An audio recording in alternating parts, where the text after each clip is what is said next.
Welcome, everyone, to Debate Me Brah, the show where we ask interlocutors to step into the ring and defend their point of view. On tonight's debate, the mercy seat, exactly, the curious girdle. On tonight's debate, we are asking the question, is the Big Bang scientific? And we have both Leophelius and Church of Entropy here to help us find an answer. So with that, it's time to debate Me Brah.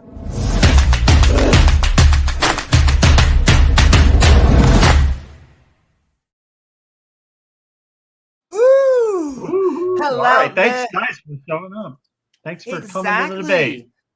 Sending love out there on the inner tubes. And if you're feeling fancy, feel free to like, follow, or subscribe. And don't forget to set that button to all so you can join our premieres and be on our live streams. And this debate is sponsored by our Patreons, including KO Champ, Oz from the Atheist Roundtable, Ian Davenport, Grumpy Old Cuss, Diana Smith, Pat Lowinger, Dale Pastel, Dave Gar, Scott Duke, and Regos. Woohoo! Thank you, guys. And you can help us make even more content at our Patreon page at patreon.com/Amy Newman. Apparently, we're also sponsored by Moonlight. And Moonlight. Did you want to look outside? And along with my co-host, James W., we will be tonight's moderators. Our job is making sure, what baby? These two wonderful debaters don't talk over each other, though we don't mind if things get a little spicy. Speaking of spicy, little saucy. Little saucy. Tonight's debate topic is the Big Bang scientific? With Leophelius taking the positive and Church of Entropy taking the negative. We will also have a Q&A section at the end of the debate, so if you have a question for either debater or both, feel free to tag me in chat at AB Newman. With that, I'm going to hand it over to our first interlocutor to introduce themselves and then give their opening statement. And with that, Leophelius, the floor is all yours. 10-minute opening. Thank you. I don't know if I'll need all 10 minutes. I'm probably not going to introduce who I am. If you're interested, just check out any links that are provided in the description of this video, if they are provided. The question of tonight's debate, discussion, whatever you want to call it, is the Big Bang scientific? I do think this is an important question, considering that the Big Bang is one of those scientific theories that has, for at least a part of its history in certain circles, been mired in controversy and doubt. But before we really dive into answering that question, the first thing we need to do is define what it means for something to be scientific. Something can be scientific in a number of particular ways, so we're going to have to examine what those are and figure out which ones the Big Bang fits. Something can be scientific in the sense that it is a scientific hypothesis. It is something that is proposed as some explanation of something that we observe about the physical world around us, but hasn't yet been confirmed as in experiments as actively explaining that in reality and giving us a mechanism for it. Or we could talk about something being scientific in the sense that it has met that threshold and has thusly moved from hypothesis to theory, that it is something that has met all of the tests that we need to do, that has passed all the experiments that we have done, and tells us how things happen in reality. It makes predictions that we have verified, and I would argue, as I'm going to in this debate, that the Big Bang has met that threshold, that it is a scientific theory. So what do we have that indicates that the Big Bang is in fact scientific? The first piece of evidence, and what I would argue is the strongest piece of evidence, is what is often referred to as the cosmic microwave background.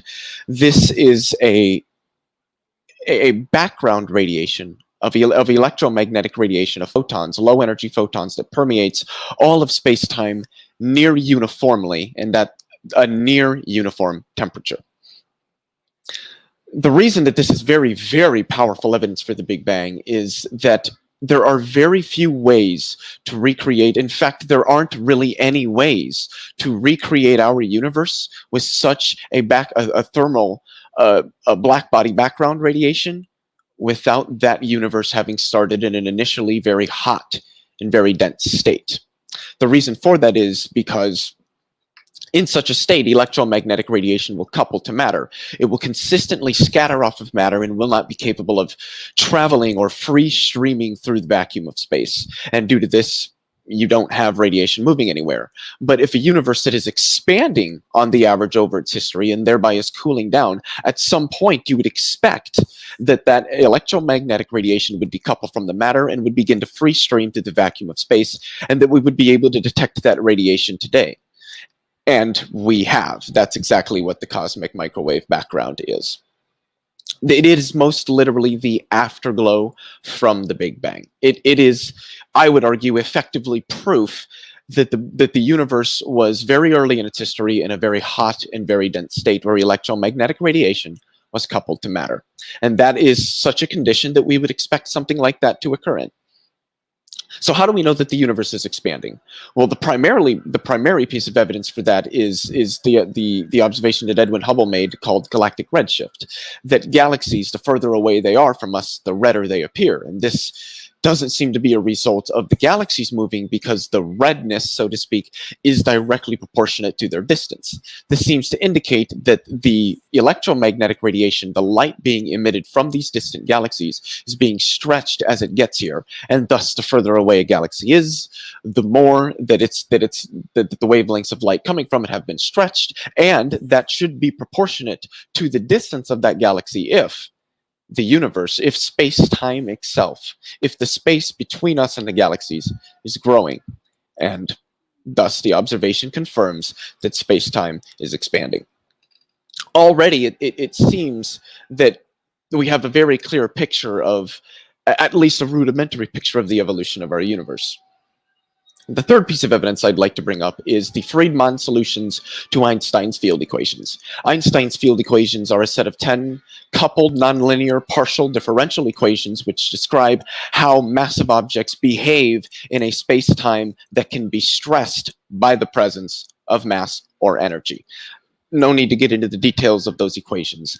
All I'm going to say is that the Friedmann solutions are a set of exact solutions to those equations that describe a universe with a near uniform distribution of matter and energy, such as ours. And under such solutions, space-time is expanding. This is why Albert Einstein had to include his fudge factor, if you've ever heard of it, into his equations, the cosmological constant, to make space-time remain static, because that was what the consensus was at the time.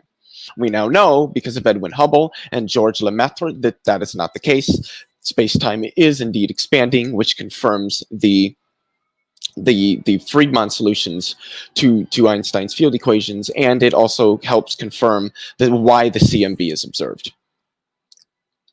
So this all is powerful evidence of the Big Bang Theory.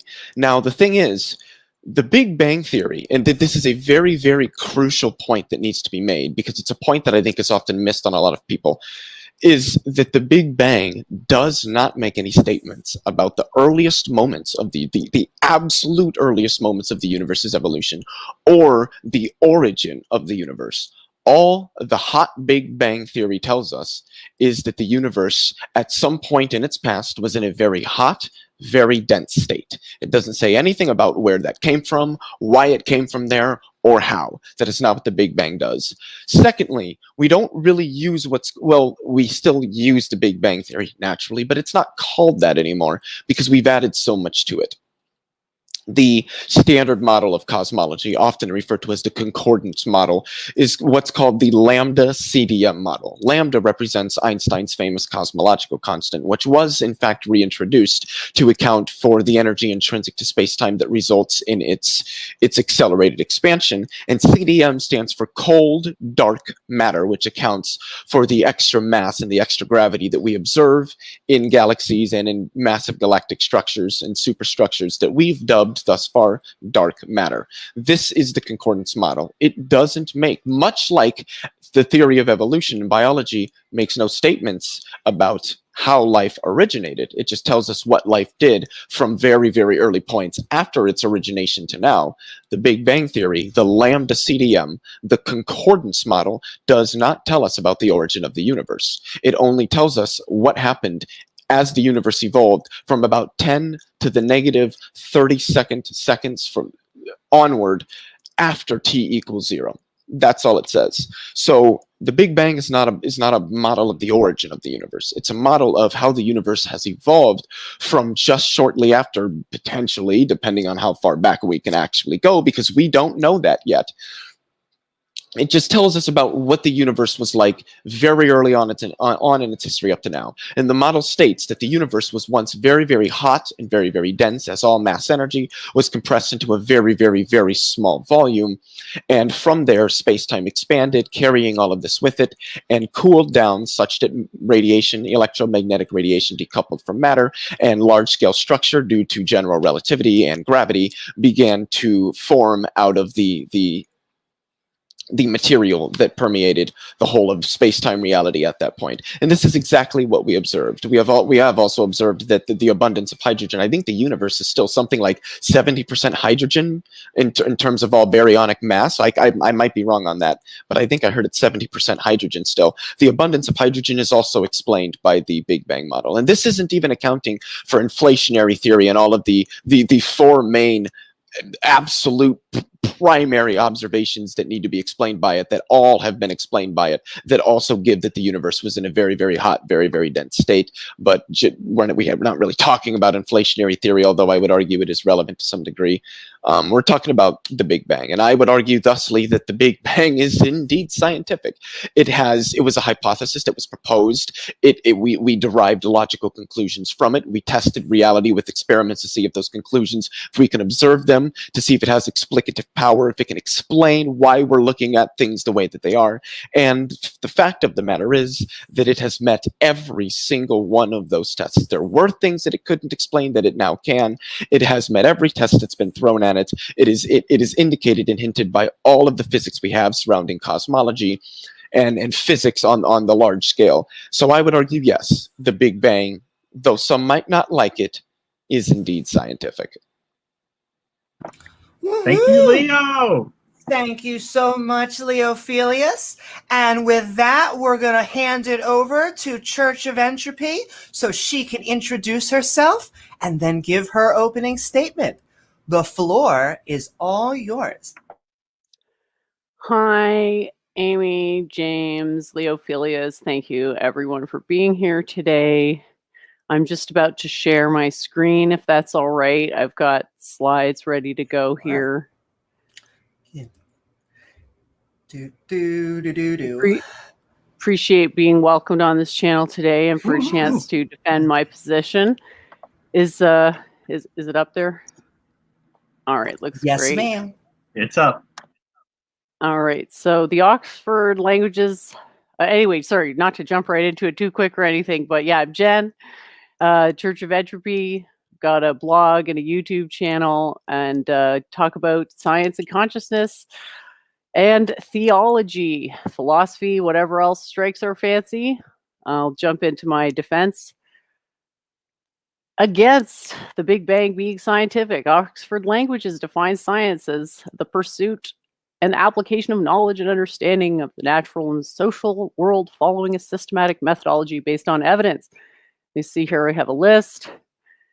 Basically, what it takes to make it as science, but at the end of the day, essentially, science is about models that make predictions.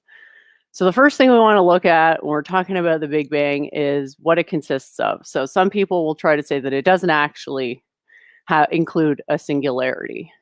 So there's a lot of apologetics. We've even seen some of it in the opening of my opponent here of like, well, it doesn't actually say anything about the beginning. It's just, 1 10 to the negative 32nd second after, and that's supposed to somehow fix this issue. So we want to talk about, first of all, what is the point of a singularity? So in math, we have to define singularities sometimes because we are preserving symmetries elsewhere. So for example, the function y equals 1 over x necessitates a singularity at 0 because the function is going to be approaching from the positive and negative directions to different limits. One's going to positive infinity, one's going to negative infinity. So the math just invokes, well, it's singularity at 0, aka it's undefined. It doesn't make the function any less of a function. It's just not defined at that point. Same thing with the imaginary number. You could say, well, what's the point of the imaginary number? Well, it's part of the eigenvectors of the rotation matrix. And since we need to be able to invert rotational matrices for computational simplicity, we need the I there. We're not saying that it's more real than that. It's just real enough to resolve this symmetry issue that we encounter in coordinate systems, necessitating the invention of the I equals the square root of -1. But physics, on the other hand, is intended to describe the physical reality. A singularity in physics refers to a point where the laws of normal space-time break down. Any use of mathematics and physics ought to be grounded in genuine need, and we must question the scientific basis for the assertion of a singularity in physics in the first place. Why should the laws of physics break down? If they could break down, are they truly laws? The answer is, of course, a resounding no. Moving right along. So here we've got this presumption of the model, just to bring some attention to the fact that a lot of stuff in science isn't really grounded in observation. For example, the particle model. There's no real good evidence that particles exist. If you look at even the most simple atomic systems, this doesn't look like particles at all. It's the hydrogen electron orbitals. It's a basic, very fundamental thing, yet look how non-particle-ish it is. It is really quite waveformish at the end of the day. So why do we assert that there are particles in the first place? We're not sure. Why is there a Big Bang, a singularity at the beginning of the universe? We're not sure. Well, the answer is that they're just really not scientific ideas. So Big Bang is the prevailing cosmological model explaining the existence of the observable universe from the earliest known periods through its subsequent large-scale evolution. So basically, it's the model that is, as my opponent said, it's used to infer, based on the fact that the universe is expanding today, to infer that at some prior time it was minimally expanded, i.e. maximally dense. And that would be an error, because we clearly have expansion in thermodynamics without having to invoke any type of singularity. So I think we can plod through this mystery without ever having to assert, for no real reason or no good enough reason, that the laws of physics can somehow break down. So I'm not going to read the entire definition, but I'm pretty sure people are familiar with this idea by now. Here's your standard diagram that's quite popular. Historically, it came about from a Catholic priest educated by Jesuits named Georges Lemaitre, who first presented an allegedly scientific model in 1932 suggesting the universe came from a primeval atom that disintegrated in an explosion. So very simplistic thinking, not making any predictions at all that can be verified. It's not the same thing to reverse engineer your results to match the theory as it is to have the theory actually predict a result. So you have to remember that in science, you have to be careful not to do this tendency of wishful thinking. What's the best evidence against the Big Bang? Well, it's clearly the Pauli exclusion principle. There's a hard limit to the maximum density of matter in the universe. This has been instantiated over and over and over again. We can't get to more than 118 elements because why? Maximum density. It's reached the 3+1 measurement limit. We can't have more than 2 electrons in the s orbital. Why? Well, Pauli exclusion principle. That applies to all, not just electrons, but all fermions. So this can't be true if the Big Bang is true, because the conditions during the Big Bang would have been more dense. So that's why they have to say that it's a singularity, because what we observe now doesn't match up with it. I'm not the first person to state issues with the Big Bang theory. As my opponent has already conceded, there have been issues with this since its inception, but it really just boils down to the fact that science is predicated on causality. No matter what anyone wants to say, science involves cause and effect. You speculate the cause as a model. You get to then infer a predicted result and then figure out if it matches. Big Bang doesn't rise to that level. Same with evolution, incidentally. That's just a descriptive model. So that's very interesting that he brought up evolution as well. So really just talking about a simplistic model. How astronomers explain the way the universe began. That's saying that on NASA, but it's actually not the beginning of the universe. It's just how it began. So this seems very dishonest way of arguing. I'm going to now show that you can easily predict the effects that allegedly require Big Bang without a Big Bang. So what are our major things? The CMB. Well, if you look up at something called, I forget his name. It was some type of Hawking radiation. There you go. He predicted a similar effect. So the cosmic microwave background is a similar effect as this type of Hawking radiation. So we have a canonical conjugation relation between position and momentum, which means that if two waveforms are super close, the delta, the difference in their momentum will be very different. And so you think of it as like if things get really close together, their momenta are super different. That gives them the energy to break apart. And that's essentially where you get fission, alpha decay, neutron emission. And the closer they are together, the more energy can be used to break them apart. So the lowest energy is photonic emission, and then the supremely 0 point lowest energy emission would be your cosmic microwave background. It's a non-zero 0 point energy, not a residual from some magical explosion. Can someone please explain to me why the dark matter map is the same as the CMB map? Self-referential much?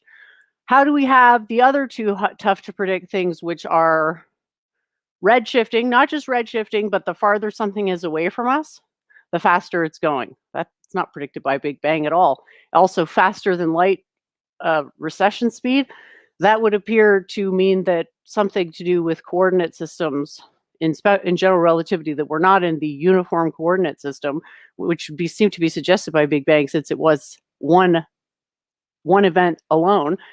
But if you use this standard exclusion model where you have a maximum density, you have a model to create new stars and generate new space in the meantime, which means that each time you create new space, there'll be creative velocity, which will lead to additional velocities, temporal lensing across various created stars farther away, more velocities added.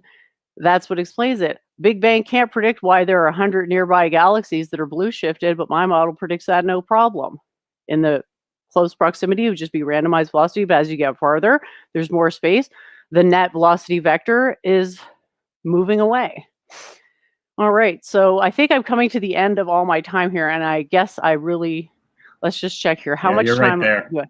Am I right there? Okay, well, I didn't seconds, quite get to everything, but suffice it to say, I could say a lot more, and thanks everyone for listening to my opener. Talk to you soon. So we'll kick it back to Leo for a 5-minute response. Yes, in fact, that's go. Thank you so very much, Leophelius, for your opening statement. No, thank you so very much, Church of Entropy. See, I tore my brain up. With those flagpoles set down, I'm going to hand it over to Leophelius, and thank you so very much, Church of Entropy. But time to hand it back over for your 5-minute rebuttal. Thank you. Yeah, that was quite a lot. I've got quite a few points to respond to here. So the first thing is Jen said that, ultimately science is about models that make predictions. I agree with that wholeheartedly. I think that that's really the endeavor of science, at least contemporarily, is to make models. And we make models to try to explain the things that we see in reality. And the models that make predictions are really good models. But what's even better than that are the models that make predictions that can be confirmed, that we can confirm and have confirmed in reality. And what we call those are scientific theories. These are essentially models that make predictions that have had the predictions that they've made confirmed largely such that they actually make explanations about the observations that we see in reality, and so we call those theories. And that is ultimately what the Big Bang is.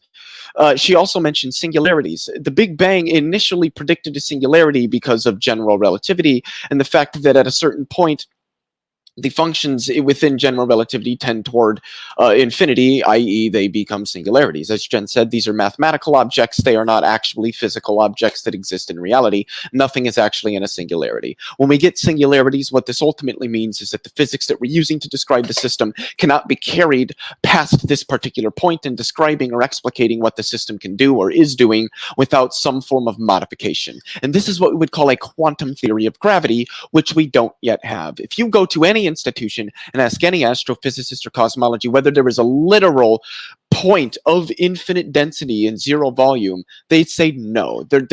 We just don't know what's happening at the earliest moments of our universe. Our current models can't predict it.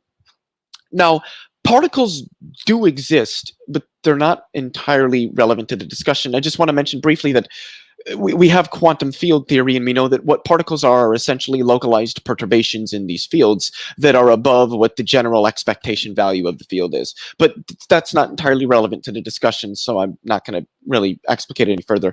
Same goes for the Pauli exclusion principle. This doesn't really relate to early universe cosmology, and it doesn't relate entirely, at least not in any large scale way, to quantum gravity research, which is what we're utilizing to take us beyond the Big Bang, so to speak. It'd really be beyond inflation, because inflation precedes the Big Bang, which is why we know that the Big Bang isn't the beginning of the universe and doesn't make any statements about it, as I initially stated. There were issues rather with the Big Bang, but they've largely been resolved re the lambda CDM model that I mentioned earlier, which includes cosmological constant for the acceleration of space-time, which I would like to mention briefly that faster than light applies to things in space-time where they're not allowed to do it, but not to space-time itself, where over sufficient enough distances, objects would be observed to be moving away from us faster because there's so much space between us and them that there's just a large rate of expansion. But the inability of something to travel FTL or at superluminal speeds faster than light applies to things in space-time, because it's a property of space-time on things in it, but it isn't a property to space-time itself as it's expanding, which is just a metric expansion of its scale. There's no physical object getting larger. But so incorporating all of these things, cosmological constant, cold dark matter, inflationary theory, almost all of the current issues with the Big Bang, other than it isn't a complete description of the origin of the universe, that's really the only problem with it, have largely been resolved. So pointing out problems with the Big Bang, or the way that the earliest people who developed it spoke about it, doesn't really do anything for how we understand it today. Models are a great thing, and models which are descriptive and accurate, and very accurate in their descriptions, are good models. She mentioned models that are descriptive. If they're accurate in their descriptions, if they make predictions that we have confirmed, that's science. They're scientific, and that's exactly what the Big Bang is. She said that she had a model, and her model makes predictions, but I didn't really hear much in the way of a model. I just kind of heard assertions about that this is what happens, but I didn't hear anything about this is how it happens, or any confirmed predictions that have been made by the model, such as all those that have been made by the Big Bang, which many things like the CMB, the expansion of space-time, the abundance of hydrogen, the cosmic microwave background, are all predicted by the idea that the universe started in a very hot, very dense state, was expanding on the average over its history, and evolved from that point. And that's exactly what we observed. There's no reason to doubt or reject the Big Bang as being scientific. And I don't think that if anybody talked to professionals or any individual well versed in these subjects, that they would agree with such an idea. Thank you, Leo.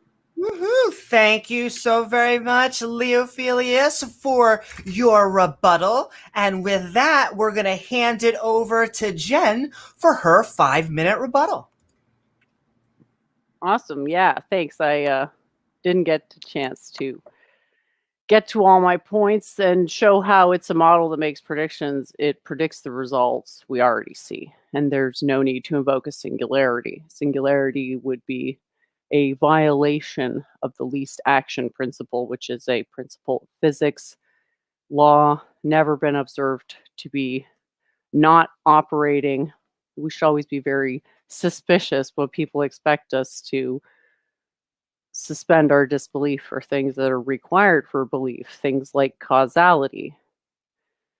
So I think it's just to address some of the points that to state it like the universe was created or that it's possible to model the creation of the universe is to phrase it wrong because we have no evidentiary basis to believe that the universe is created at all. The fact that mass exists and the fact that we have observed conservation of mass here suggests that the mass is eternal, as there is no mechanism to cause it.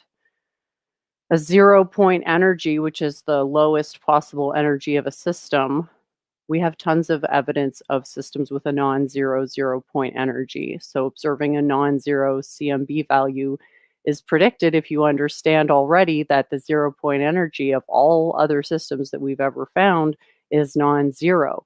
That's just an attribute of matter. The fact that fudge factors need to be invoked at all, as was mentioned, is another big red flag. The assumptions of Friedman's thesis are uniformity and isotropy. So I find it very curious that these assumptions allegedly match what we observe, and yet we're expected to believe that a situation completely different from that, where it wouldn't have been uniform or isotropic, would be somehow consistent with this eventual situation. So totally crazy, explosive, bang, bang, bang, non-uniform situation leading to total uniformity. How about it was just always really uniform and it has a mechanism for expansion, but it also has a mechanism for compression. Cyclical universe, definitely going to be more matching up with what we observe, and we don't have to stop the thought process at some mystical big bang that is impossible to speculate anything past. Well, we don't really know what it really was and how it really came to you. We just know that because it's expanding now, it must have been super dense long time ago. This is kindergarten tier reasoning. So it seemed really weird the way general relativity is sort of peppering in this discussion. It's not even clear to me if it predicts a singularity or if it's being used to justify this singularity. My opponent defined particles as localized perturbations in fields without defining localized perturbation or field. A very concerning thing. Do you have evidence that perturbations in fields exist? Do you have evidence that fields exist? Aren't fields predicated on the real number line, which can be proven not to exist by the Pauli exclusion principle and quantum uncertainty, Heisenberg uncertainty principle? How much time do I have left? You have about 2 minutes. Thank you. You said there was no reason to reject the Big Bang as scientific, whereas I just see it as there's no reason to accept that there would be any interruption to the laws of physics. And if our results are telling us that the laws of physics break down, what we should be taking from that is that we just haven't understood the laws on a fundamental enough level to get them so that they don't break down, because that's what a law is. We either live in a universe of laws or we don't, and these laws are what we're supposed to be inferring through science. And since science is the thing, it's pretty clear we live in a universe that involves causality, and the causality of the universe is the reason we can understand it with science. Even when our models are not dead on, they can make some predictions because we live in a fundamentally logical universe. That is the rule, not the exception. All right, so the Pauli exclusion principle, I don't know why you would ever think that that could break down, because it's very universal and it applies on multiple levels. It's something that could be demonstrated in slit experiments, chemistry, nuclear physics. So I just want to say that I think it's really clear that the people touting Big Bang really don't have answers for the overall aesthetics of the universe, nor are they going to give any insights, unlike my model, which predicted the creation of stars in the center of galaxies and was later observed, which I have the link that I could share at any time to show that the model actually does make predictions and they can be verified, and they weren't verified prior. And that's why the article says for the first time, and this was in 2017. So you're welcome for correcting that, and it would be nice if that model could be acknowledged as actually being scientific and making predictions, because this sort of gaslighting of people pretending or actually not understanding what science is, maybe it's time to learn. Model, The model has to meet Occam's razor, aka be as simple as possible, aka not have to invoke magical thinking to justify the conditions of the Big Bang with a bunch of mathemagic that nobody really, don't even try to tell me you understand this general relativity stuff. Nobody understands that stuff because you can't explain nonsense. Thank you so much, and I'll see the rest of my time. Woohoo! 40-minute open discussion period. And all right, folks, all of our chips are now on the table. Thus, we're going to move into 40 minutes of open discussion. Ladies and gentlemen, the floor is all yours. I have a quick question. Do you know what a white dwarf is? It's a type of star, I imagine. Yes. Did you know do you that know all of how white the- dwarfs are generally sustained? Did you know that all of the planets in our solar system are observed to be the same age to within a very small error margin? How does expansion Yes, and I did. accretion predict this? Doesn't that imply that so all of the planets were formed in the same event? Your model does not Yeah, predict I this. can get to that. I was trying to go down a line of questioning. Do you know how white dwarf stars are sustained? Let's not go into various random stuff, but I'll grant I'm you not. it's not I'm all wrong. getting to a I broader want to know point. how you're gonna link this to the Big Bang is what I want to know, because I don't want to end up in the weeds like I did the last time I debated an atheist. I wasn't. You had made a statement about something that somehow shows that the Big Bang isn't scientific, and I'm trying to get to how that point doesn't work. Well, then it's you don't need to a invoke Socratic stars method for of that. asking you questions. Yeah, and Well, I'm actually, I tired do. of If being you would gaslit by the allow me Socratic to- method. That only works if you have if perfect you would allow knowledge. me The to, Socratic I mean, method if you is just answer limited the to your own questions, we could knowledge get there. basis. And guys, Just go to the end of it. Just skip to the last step where I have to accept some garbage. Well, I'm trying to gauge how much you understand about the subject, because it's going to help me understand what particular direction I'm going to need to take in this discussion. So I'm familiar with the general classes of stars. If you please, then you should know the answer to this question. What sustains a white dwarf from collapsing in on itself further? I am not going to speculate about that. Electron degeneracy pressure. Do you know what That's gives rise wonderful. to electron degeneracy pressure? It's actually something you mentioned. Is it the Pauli exclusion principle? Yes, it is the Pauli exclusion principle. You said that can't be violated or it can't break down. So this idea of a singularity, which it can, and this is what's called the Chandrasekhar limit, which is named after the Indian American physicist Subramanian Chandrasekhar, who showed that white dwarfs that are accreting matter can reach a critical mass, which is 1.4 solar masses, at which point electron degeneracy pressure, the Pauli exclusion principle, is not capable of sustaining that object under its own gravity. Gravity can overcome the Pauli exclusion principle. It can break down, so to speak. But the broader point here is that the concordance model doesn't really predict a singularity. It's not saying that there is some physical object called a singularity. No, it doesn't. Then what's why the does it point? have to invoke What's one? the point of quantum so gravity? That it can cheat, so that it can. What's the point of quantum? The point of quantum gravity is to unify, and if you Is to understood go it, you beyond would the realize my singularity. model is actually a quantum gravity do. model. Please don't cut me off. My model is a quantum gravity Okay. model. It predicts everything. Quantized gravity. Mass is quantized, gravity isn't. It's all very simple, and it doesn't require you to invoke a point in history when everything was just this uniform mush that exploded. Did you know that they've observed a star based on an emission spectroscopy that is older than the age of the universe? An explosion. Did you know that? No, they've it's dated actually a not. It's star the to Methuselah 14 star, and billion years. I don't actually yet. Obviously, I knew what it was because I knew the name of it. I can't remember exactly the reasons why it's not accurate, but it has to do with statistical anomalies and how measuring the star. It's not actually really older than the universe. That wouldn't be possible. Does that sound like an excuse to you? Not that you're making the excuse, but that the scientists are making No. the excuse. Because it seems to me that if we're dating No. something at 14 billion years, but our calculations say the universe is 13.77 billion years, and it started then, and we're getting measurements. Like, doesn't it seem weird that there were stars pretty much present since the beginning of the universe, since it was allegedly so hot and mixed up and blah, blah, blah, blah, blah. That's what was happening. It all broke down. Can't you see it's magic? The laws of physics aren't laws. I can break them with math.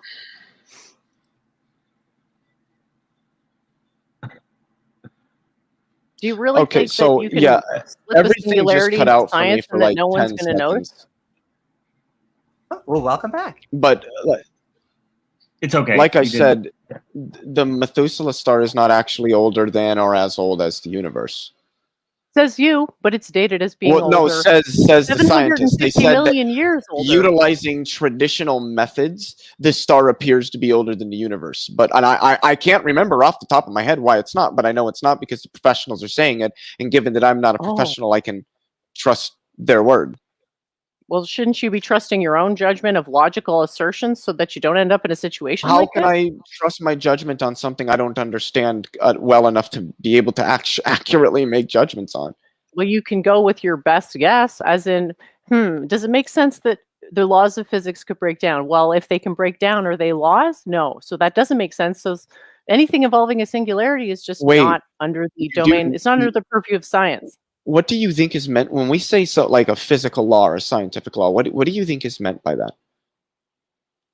It is a symbolic representation of one of the facets of the causality of the universe, which, if correctly asserted, classical will level, make yeah, that's- predictions. Yeah, at the classical level, that's What it's certainly supposed accurate. to be. And then, but people came in and tried to change that just to tweak, and Who? it's like you can't Who change tried it to because it change breaks down. Well, it's been going on since the advent of quantum mechanics. You made several arguments to me. You said there are acausal events like nuclear decay. You're going to tell me No, that's not there are. caused by something? Well, no, it's not caused. That's right. absurd. But see, that there isn't. That's not really relevant to the discussion of whether the Big Bang is scientific. I think I've It has to do with what presented- is science. Science is about causality. Therefore, you're I don't. axiomatizing What do you? causality I don't know to what make you mean assertions of by science. that. When you say science is Causality about means causality, cause I and don't know what effect. you mean. I know what Causality- causality means. I don't know Yeah. what you mean when you So say there's that some science is causes, about causality. I there's mean, some causality is a causes, part of and then there's science, some but it's not effects. fundamental There's to some it. causes. It is fundamental, I'm afraid. There's some causes, and then there's some effects. You understand that? And science is the bridge between those things where you say, here's the model, and I'm going to try to go from my causes to my effects through some symbolism and math and diagrams and predict the effect. That's what science is. It's predicated on causality. People Except want to that come in and our say, well, most- actually, it's not predicated on causality. I'm afraid It's it is. It breaks not. down if you deaxiomate. No, you can say it that, doesn't. but you can't back it up with proof because So- any proof you assert is going to be based on causality. Do you? Can you give me the Schrödinger equation, please? Let's not do this, okay? Let's not go down that Well, road. I'm wondering. Why don't we stick to the actual Why is it- equation? Why is it that it tells us that we can't actually determine what a physical system is doing until we measure it, which seems to violate this idea that we can't understand systems unless we're understanding it in terms of causality. How do we understand as The well as we observer do effect doesn't negate stochastic causality. systems? The observer I effect doesn't didn't negate mention. causality. I didn't You did, mention you- the observer effect. You're asserting the. When did I say observer effect? You said when we observe systems, it changes them. That's what the observer effect is. That doesn't negate causality. The observer effect is part of causality. It's a fact of the. It's part of the fact that we live in a proto-conscious or conscious That's not universe. what the observer effect is. The observer effect states that we can't precisely determine what a system is doing until it interacts with some classical system. So the fact that observing systems changes them is not the observer effect. Okay, then what is it? Well, that's literally what I just said. So The we fact agree. that you can't determine what a system is doing precisely to any arbitrary precision until some classical system interacts with it. Yeah, that's the observer Called the effect. observer effect, right? Mhm. So Yeah, I don't know that we're I don't- disagreeing here. So yeah. that doesn't I'm violate wondering how causality. it's. I It never. doesn't violate I causality. never That's said part of that it causality. So what is your did. point with invoking the observer effect? Well, I never brought up the observer effect. It wasn't mentioned until you said observer You effect, said and now that we're here. observing Okay, let's just drop it then. So Immutable Destiny has written the So, Schrödinger equation, or one of them, in the chat. Thank you. for the side dish there. Yeah, Appreciate yes, it. I You can got to see remember that. that math is not physics. Math is a language that we use to try to access the concepts of physics, but physics is just what's really happening. So you got to look around, I what's really agree with that, happening, yes. look up at the night sky, ask yourself, is there any chance in hell that that was one teeny tiny little crumpled up shit box of sometime in the past? Or probably it just always looked more or less like it does right now. Which is more likely? Well, Just when you use say your own brain. it always looked more or less like it does now, do you mean being generally uniform? What I mean is that it has a mechanism for contraction and a mechanism for expansion, and those two are in balance throughout the universe. So the distribution of matter is not always going to be the same, right? Your spatiotemporal distribution is going to be dotted differently depending on where things are in the matter cycle, but overall, yeah, you're just going to have this generalized distribution that won't change very much unless the universe is actually finite and it's actually possible for it to reach a maximum entropy state from which it can't recover any lower entropy states. But then you're basing that assumption on the universe not being infinite, and that's something we can't prove. We can't really prove the finitude or infinitude of the universe. We could just say, like, it appears to be infinite, but we'd have to be able to prove that. Do you mean infinite and bound? Precluded. Yeah, we're You just mean talking infinite and about bound, correct? physical Okay. size, just physical size. So I did want to Or say that or on the age. largest scales, from like the earliest moments of the universe to now, the universe has remained roughly uniform. The only thing that's changed is, looking at the absolute largest scales, is the universe has gotten on a margin so small it's almost non-significant, slightly more grainy. So the universe has remained roughly uniform and isotropic throughout its evolution at the largest scales. So It's only don't at the you see how smaller it's a bit scales that we weird? see the clumpiness and stars and planets and people and things like that. So don't you think it's a bit weird that they're saying, like, well, there's this time in the past when it really wasn't like this and there was a beginning? Like, to me, just the idea of a beginning of an infinite object makes no sense, because a beginning is something reserved to finite objects. The Big Bang doesn't say that the universe had a beginning. Well, then It why doesn't. does it say that on the NASA thing? Like, well, why do you keep trying to dodge that this is what the theory is understood to mean? That's Like, it literally says that. not. It discusses, but you're saying it's, 10 to the negative 32nd after the beginning of the universe, but it's That's not correct. describing the beginning of the universe. So it's 0.00032 zeros 1 second after the beginning, but it's not the beginning, and that's how you're getting out of the theory not really being scientific. Like, this is, and just, you actually brought up a good thing with evolution. Evolution has the exact same problem. That's why the people, when they criticize evolution as non-scientific, they're largely right, because it's not predictions, it's explanations. It's like, well, we've observed all these species and we're going to speculate as to how they turn into each other over time, right? Okay, and we think it's this. Well, does it actually that? Well, we don't really know, because we don't know how life arose in the first place. So yeah, there's something to be said for, what is really scientific, and it has to be truly a model that makes a prediction that is verifiable as not having been arising from some other cause, right? Like, you have to link it up correctly so that it As is always true with correlates. both evolution and the Big Bang. And by the way, Evolution yeah. doesn't So make predictions, and neither does the Big this Bang. isn't a discussion about evolution, and I've already listed at least 4 predictions that have been made by it and that have been confirmed. But before getting into that, from PhD theoretical astrophysicist Ethan Siegel, quote, "What happened prior to inflation, or whether inflation was eternal to the past, is still an open question. But one thing is for certain: the Big Bang is not the beginning of the universe," end quote. From Don Lincoln, who's a theoretical physicist at the Fermi National Accelerator Laboratory, quote, "Certainly the Big Bang expanded space and time, but remember that the theory of general relativity, along with all other known physics, doesn't apply before time equals 10 to the negative 43rd seconds," end quote. Are you just And going to from filibuster here for the remainder of the time? and from Sean Carroll, who's a theoretical astrophysicist and cosmologist at Caltech, said, quote, "My best guess is that the universe did not have a beginning," end quote. So the idea that the Big Bang predicts a beginning is not actually the consensus amongst contemporary cosmologists. Shouldn't it also be predicting that this CMB should be diminishing over time? It is. That's why it's microwave now. If we were to go back 10 billion years, it probably would have been much closer to ultraviolet. Maybe Or slightly below that. Or it was always microwave because it's an attribute of mass interacting with itself. But it doesn't have any properties that would indicate that it's always been microwave radiation. And if it has been, given the time scales as well as the expansion of space-time, we shouldn't be capable of observing it at this You're current assuming time. expansion. You're assuming But I'm assuming that because it's been all these things in observed. Big It's Bang. been observed. Expansion's been observed. Well, you don't. So The has expansion. contraction. And so has Well, steady when is state. the universe? When is the observed, universe been most observed to of be what is contracting? observed is steady state. Okay. What do you wait? When has the universe been observed to be contracting? Andromeda Galaxy is blue shifted. Like, you should know this Yeah, stuff, because it's moving toward us. which is not predicted by the Big Bang, is it? We should all be moving Well, away from because all it doesn't the time. deal really with the Big Bang. That deals with So galactic now it just cosmology. doesn't deal or with the Big galactic Bang when it's astrophysics. convenient. Stuff can Well, contradict wait. the Big Do you Bang when think it's that how convenient. galaxies form deals with the Big Bang, which makes statements about the earliest According to moments you, of the it universe? does. According to you, the Big Bang does predict the formation of galaxies in like a couple minutes after. This the is like beginning. arguing that sociology is required to do evolutionary theory. No, that's not something's the missing. case. Something's missing for sure because you don't have any of the answers. You keep having Answers to for dodge. what? You're like, well, it's not actually about What the Big Bang. observations have we made that aren't explained by the Big Bang?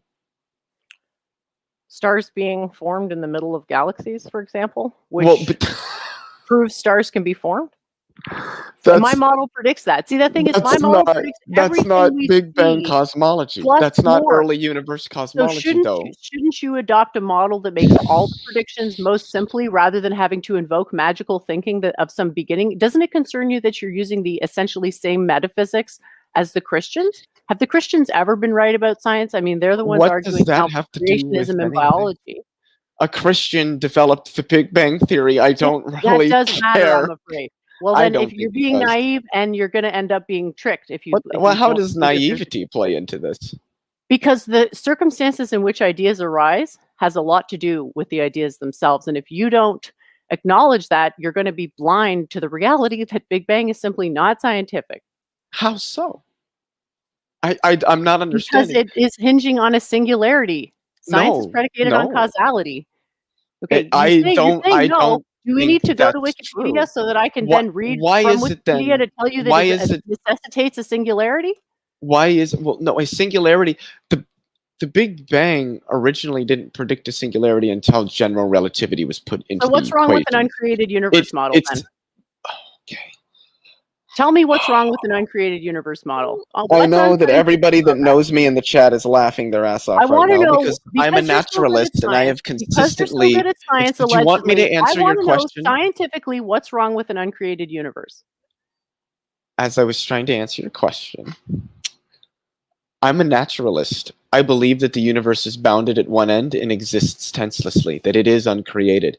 The Big Bang does not make any statements about the earliest moments of the universe. That's not coming from me. That's coming from some of the most respected professionals in this field. So if your disagreement runs that deeply, then I would suggest you take it up with them.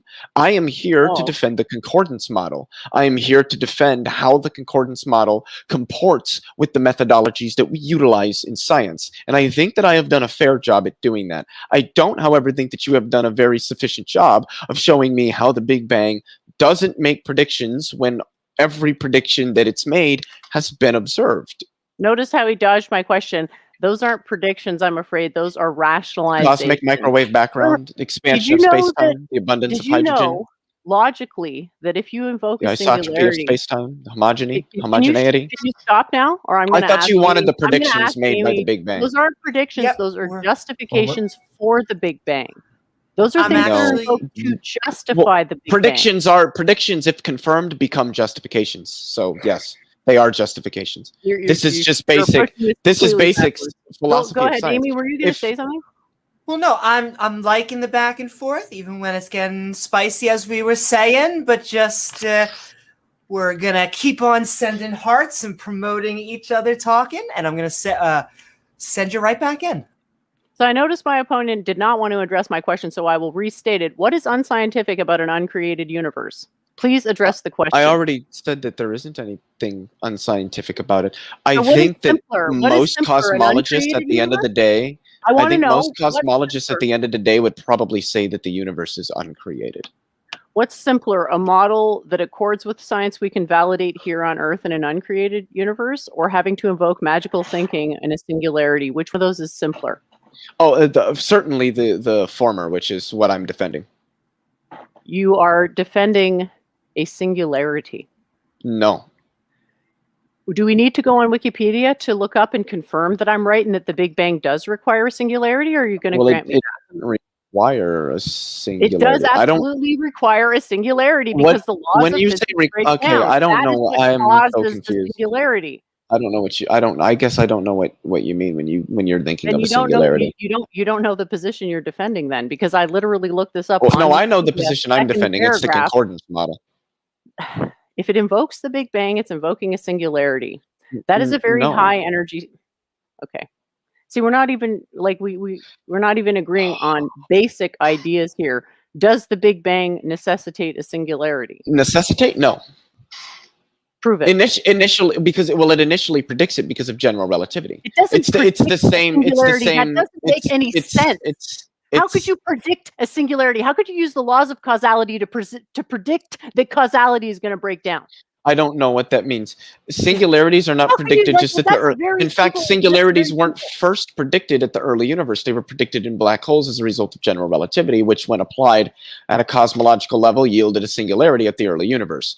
Well, physicists actually understanding the physics and what singularities are said, well, there isn't actually some literal physical object that we call a singularity here. What this means is that our physics, we need to improve our physics in order to understand these areas of reality and be capable of describing them. And how about you do this? Thus far, we don't have any adequate explanations of what goes beyond singularities. We're working on it. We've got numerous models. We've got, a big one is the holographic principle, especially in terms of ADS, CFT correspondence. Now. We all get it. You're all very of these smart. things. Congratulations. You get a gold star. You're the very fact of the smart. matter is we don't really know how to go beyond this point. But there's nothing in the model that says We don't that this know. point must exist. We don't know. Jen, But we know You want Jen's him to wrong. walk That's you something we're through- sure about. You want to Actually, And I so- don't think your fundamental premise is wrong. I agree with your fundamental premise. I just think you have a misunderstanding of what the Big Bang Theory is. I understand it just fine, and it's clear you're making excuses here. In what way? The majority of your rhetoric has been giving excuses, appealing to authority. What do you mean excuses? Appealing to, it's not whose actually authority- the beginning. whose It's authority have something I else. appealed to? You're saying there was a Big Bang. So what happened before it?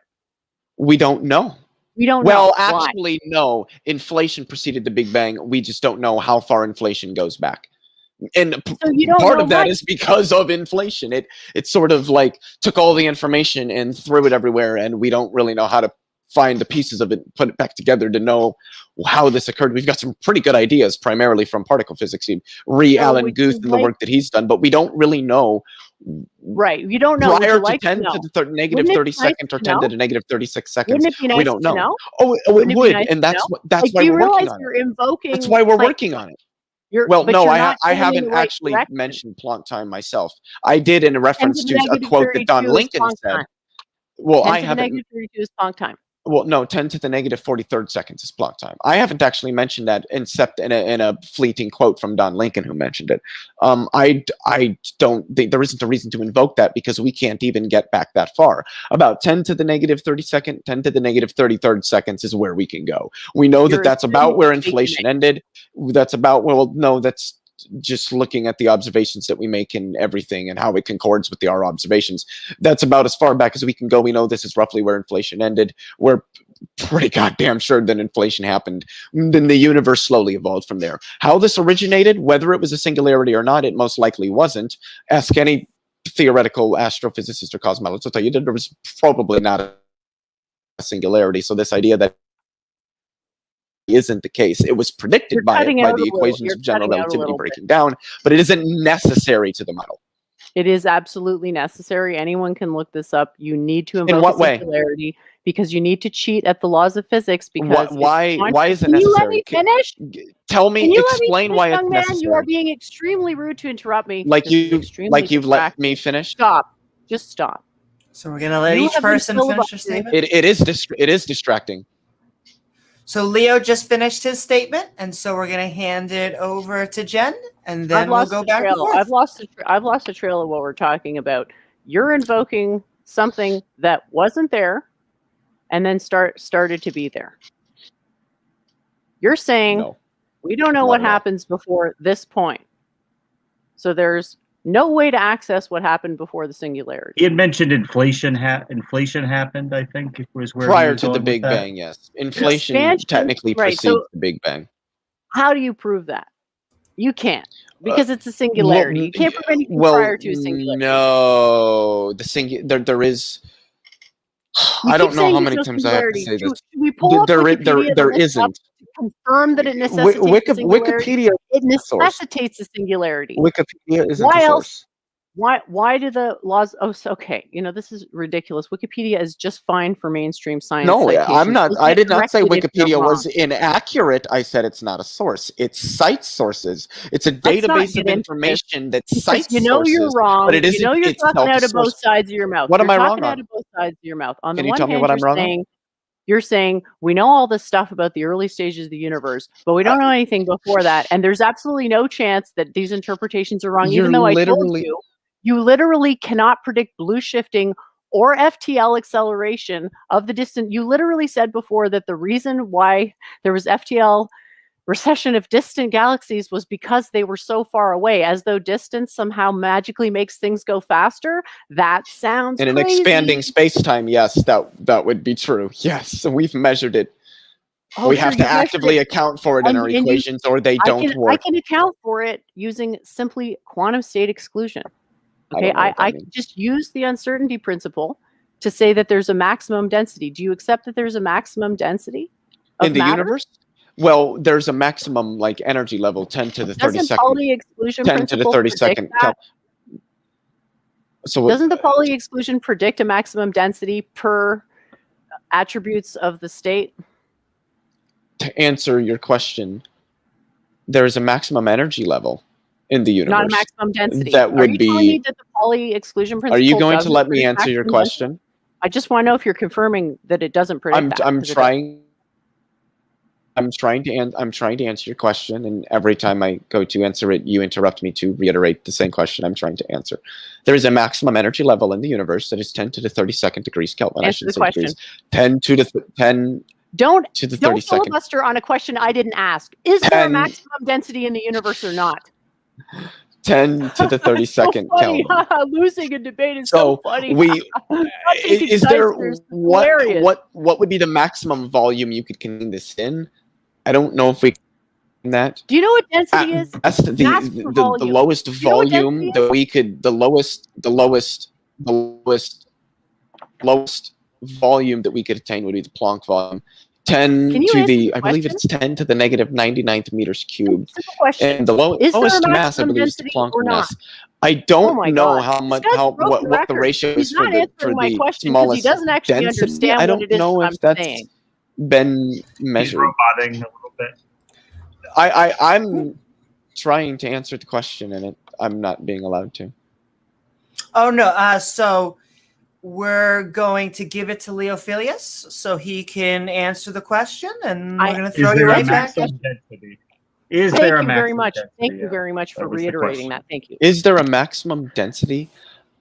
I don't think that's been defined. No, I don't think there's Even a though the Planck Pauli density. exclusion You principle might be predicts able. that there would be.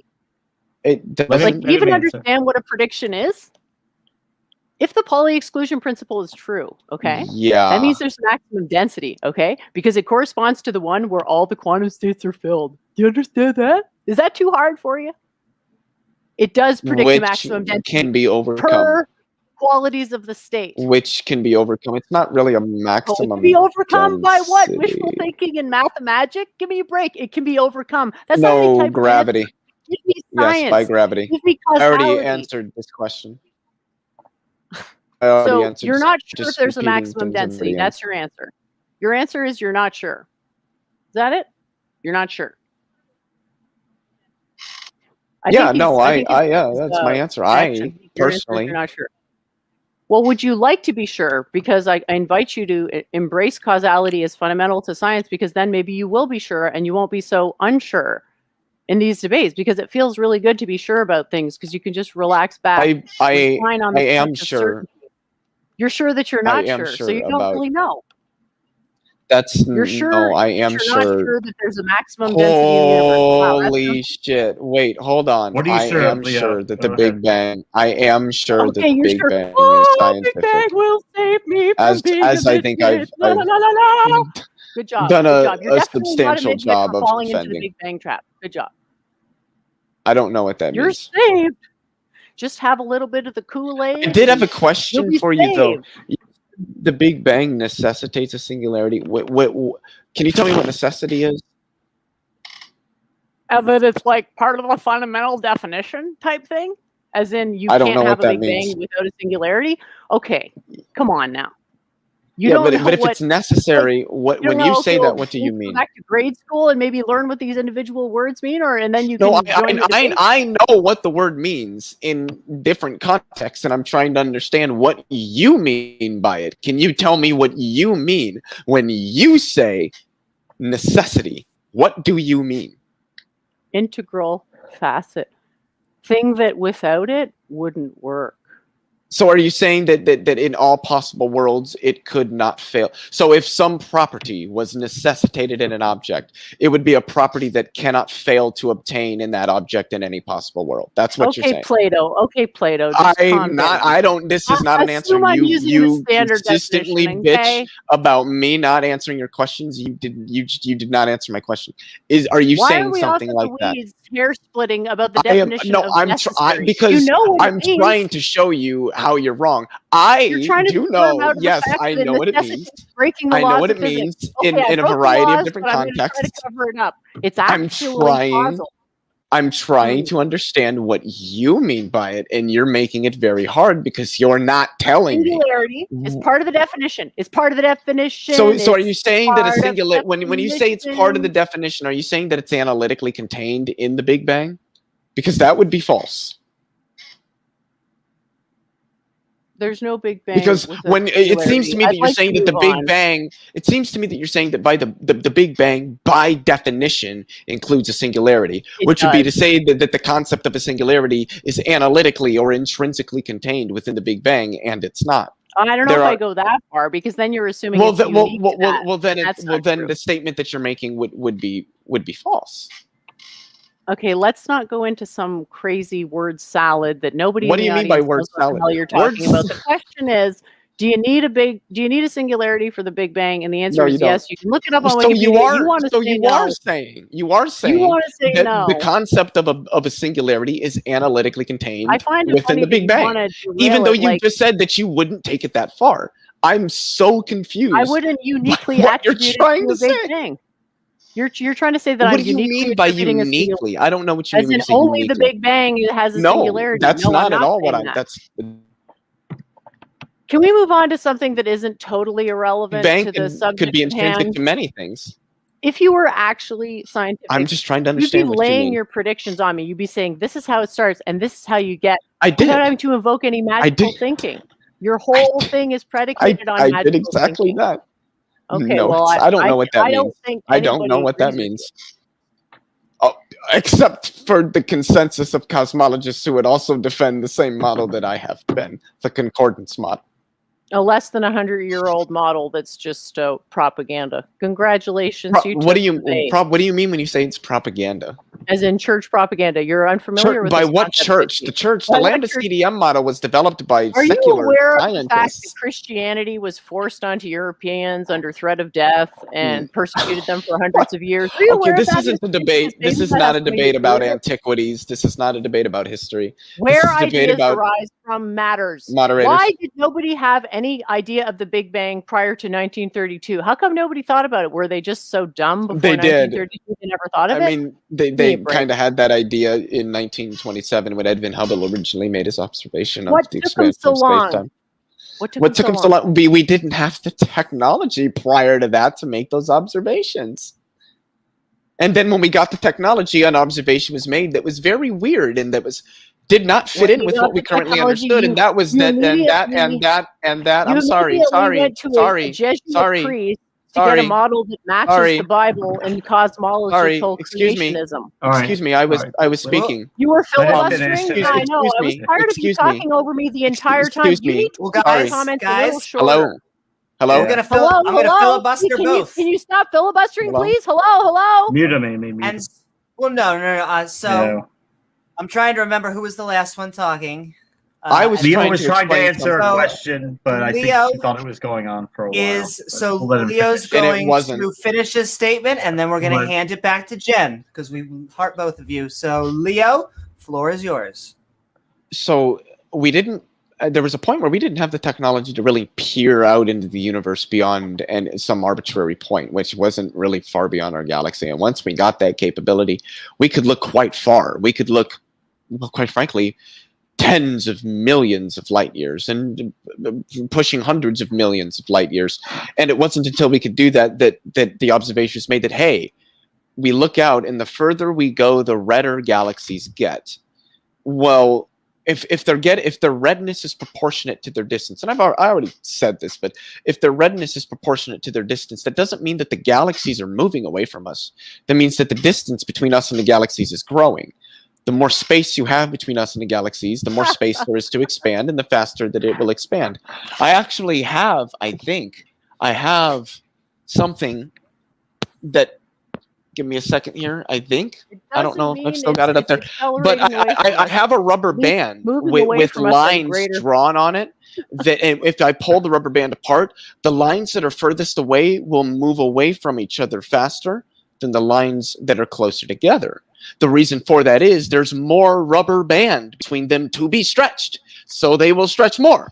It's the same with space-time. We've observed this. Go to any institution on the face of this planet and ask anybody with a degree in this, and they'll tell you, oh, absolutely, space-time is expanding, and galactic redshift was the primary observation of this that has been confirmed time and again with the Hubble Space Telescope and every other space telescope that we've put up. Let's hear what This is Entropy has supposed to to be say a about it. conversation. This is supposed to be a back and forth, not a Yes, random now you have and then roughly 2 accusing minutes me. to make a statement. All right, go ahead, Jen.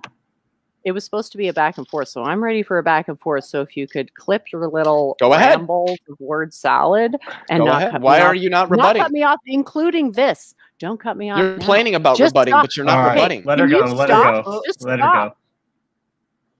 So we didn't know, even though the ancient Vedics knew all sorts of cosmology and the Christians had to go begging them for answers back in the day in their quote unquote golden age, miraculously now we have some random experiments and we can instantiate the exact same metaphysics as the Bible. And that's not at all a coincidence. So here's what I want to know. How does the Big Bang predict that all the planets in our solar system are going to be dated to the same age? How does something even come to have an age? Why isn't everything just the same age as the universe? The Big Bang model is a model Can in you early answer universe the question, please, cosmology. without launching into some excuses about the Big If Bang being shit? if We I know weren't- it's shit. That's what I'm proving right now. Aren't being interrupted consistently, I would probably have a much easier time. It would be nice if you could answering just your answer the question. questions. Could you just answer the I question can't as I answer the pose it? questions All when right, somebody guys. is consistently over talking me every time I try to answer their questions. I can't speak for 5 seconds without you interrupting me. You really expect somebody to answer a question in that amount of time? I don't Okay, expect you to answer the okay. question I I don't asked, even which is remember why I your said, question. please answer the question I don't even asked. remember your question, right? Because I had to explain why I can't answer your question. Right, because you had to interrupted me every filibuster time I because you answered don't know your what you're question. talking about So and you if don't you want would- to answer it. If you would kindly I will reiterate the question I will so that I may restate it. answer Yeah, sure, because I'm real curious. Why is it that? Oh, I Okay, remember tell your me how question. you're- It's about Okay, go ahead. predicting the formation of planets and stars. The Big Bang model is a model in early universe cosmology. That this is not a model that applies to the scale of planets and stars. It doesn't need to make predictions. It's like saying, oh, well, you know what? Economics can't tell me about plate tectonics. It's not designed to. That's not what it's designed to explain. So that's why it doesn't make predictions about it. This is not about how planets and stars form. We would look to, the physics on the interstellar medium, stellar astrophysics, planetary physics, planetary science. A very good friend of mine, Orge, is in the side chat. He's a geophysicist. He can tell you all about this, and I'm sure he'd love to. But this isn't cosmology. We're not talking about cosmology at that level. The And with age the of Big the Bang, we're planets dealing and with sun isn't cosmology. cosmology. that what you're saying? The age of the planets? No, that's not cosmology. No. The age of Planetary planets. science is not cosmology. Planets, the age of suns, that's not cosmology. Well, their ages are on cosmological scales, but the But it's not cosmology. cosmology. Cosmology is a subject of study. It doesn't study individual stars and planets. It studies extragalactic structures, general relativity and electromagnetism at the extragalactic scale, early universe physics, things of that nature. That's what cosmology deals with.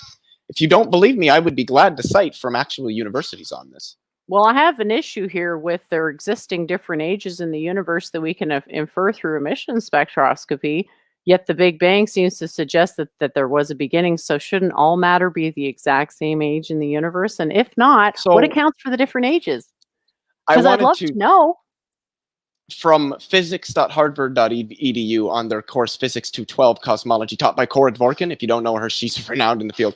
Standard cosmological model in inflation, scalar inflationary models, cosmological perturbation theory, brief introduction to quantum fields on cosmological backgrounds, interactions in Keldysh-Schwinger perturbation theory, non-Gaussianities, symmetries, and cosmological word identities. I didn't hear anything about stellar formation and planetary formation. But I bet if I went to the planetary physics in geology and geophysics, I would find a lot about that, because that's the field that deals with that. Cosmology, and thusly the Big Bang, don't deal with how stars and planets form. Okay, right. So cosmology has nothing to do with cosmology, because Big Bang I don't know what that means. Can't predict different ages of the universe. But it's somehow the answer we've all been looking for, even though all it does is turn us into rambling people who have nothing but excuses and word salad. And we don't know that. I'm just trying to find the best ways the to ages of stars is not cosmology. Would you believe someone that told you the ages of stars wasn't cosmology? You'd be like, what? Because I'm definitely kind of like, what? I'm confused. Can I make one last statement, and then we're free to move into closing statements after that? Does that sparkle with everybody? Sounds good. So 8.942 Cosmology at MIT, Thermal Backgrounds in Space, Cosmological Principle and its Consequences, Newtonian Cosmology and Types of Universes, Survey of Relativistic Cosmology, Horizons, Overview of Evolution in Cosmology, Radiation and Element Synthesis, Physical Models of the Early Stages, Formation of Large-Scale Structure to Variability of Physical Laws, First and Last States, Some Knowledge of Relativity Expected, 8.962, which I believe is General Relativity, recommended though not required. Nothing about how stars and planets form and how galaxies form, because that's not cosmology. That would be astrophysics. Well, no wonder I dropped that class. Did you get your degree from MIT? They don't really seem like they know much. No, I like legitimate, like genuinely serious questions. I think we're done and we're going into questions. Did you get your degree from MIT? I'm actually curious. Well, the Q&A section is gonna be right next after we move into closing statements. In fact, that's going to bring us to the end of our open discussion. We hope you found valuable information from both of our interlocutors. You can also find both of their channels as links in the description below, though we're now going to hand it over to them again for their 5-minute closing statements. We'll then finish off the night with some Q&A. And if you have a question for either or both of our debaters, feel free to tag me in chat at Amy Newman. Thank you both again for being here tonight. And I'm handing it back over to you, Leophelius, to start our closing statements. Yes, so the Big Bang model makes a number of predictions. It predicts that the universe would be expanding on the average over its history, an observation that has been made and confirmed throughout the history of cosmology. It predicts that there would be a background radiation permeating the whole of space-time that would be near uniform in both its distribution and its temperature as a result of electromagnetic radiation decoupling from matter, the period of recombination, as it's often referred to as, that occurred some 379,000 years after t = 0, if we're using that as our arbitrary starting point. And we've observed that and have measured it to greater accuracy with WMAP and then the Planck survey, all of those things. Something, and it is a uniform black body radiation, which means that we know how it arose It's not emitted from stars or galaxies or anything like that. It doesn't come from those sorts of processes. It is a uniform distribution of a black body, of a thermal black body radiation, and that is powerful. Like I said, the cosmic microwave background is what does it. That is effectively proof that the universe originated in a very hot, very dense state. But it also predicts an abundance of hydrogen, and the universe is still, if I'm correct, somebody in the audience, Immutable, look it up, figure out if I'm correct, Atheist Junior, somebody. I think that the universe is still something like 70% hydrogen in terms of its baryonic mass. Oh, and the abundance of hydrogen in the very, very early universe after primordial nucleosynthesis, it would have been something like 98 to 99% hydrogen with a very, very small amount of helium and an even smaller amount of lithium. The abundance of hydrogen was predicted by the Big Bang model. It also comports with general relativity. It comports with things like aspects of special relativity. So it comports with numerous aspects of the large-scale structure of reality of the universe. So the Big Bang certainly makes predictions. It was a model that was proposed based on preliminary observations that were made. The predictions were derived from it. Well, if this full model is true, these are things that we should see. All of the things that it said that we should see, we do see. The homogeneity and isotropy of the universe is another one. If you look out into the universe, it's going to look the same in regardless of which direction you look in, and no matter where you go anywhere in the universe, it's going to look the same regardless of where you're at in the universe, the isotropy and homogeneity of the universe. Another thing that was predicted by the Big Bang. Now, it did have some problems which were swiftly resolved by inflationary theory, which has been incorporated into what is now called the lambda CDM model. Again, lambda representing the cosmological constant, which is no longer a fudge factor. It's something that represents a very real and observed aspect of reality, the accelerated expansion of space-time. And CDM, again, represents cold, dark matter, an observed and not very well understood aspect of reality. On top of the Big Bang, on top of inflation, formed the concordance model. This is the model that if you went to any institution, like two of the most prestigious institutions for physics and cosmology that I cited, Harvard and the Massachusetts Institute of Technology, this is what they'll tell you. This is what the model describes. This is how it's been confirmed. This is why it is used. And people who want to appeal to a significantly smaller scale and physics as they behave on that scale to try to refute the Big Bang are bound to fail every time.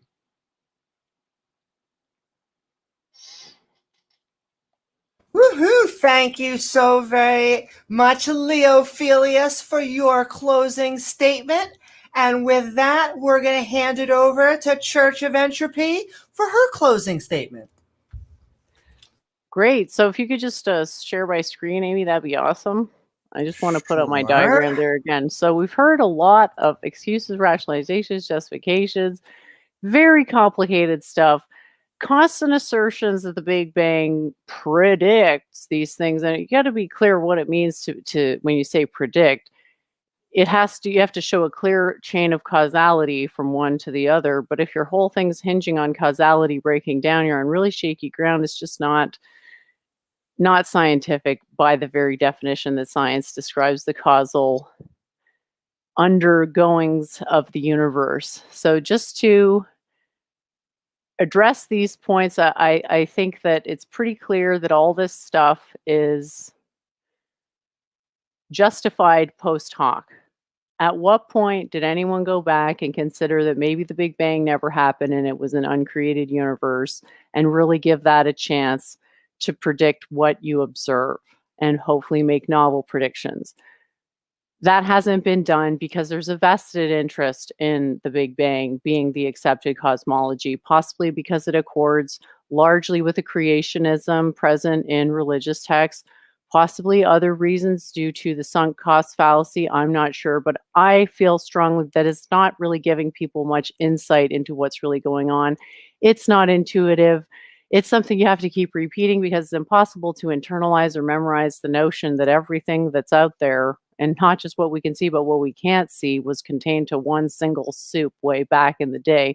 If you think of it alternatively as just simply, it's always essentially been more or less like it is now, and there's a pump, i.e. a way for it to expand and a way for it to contract.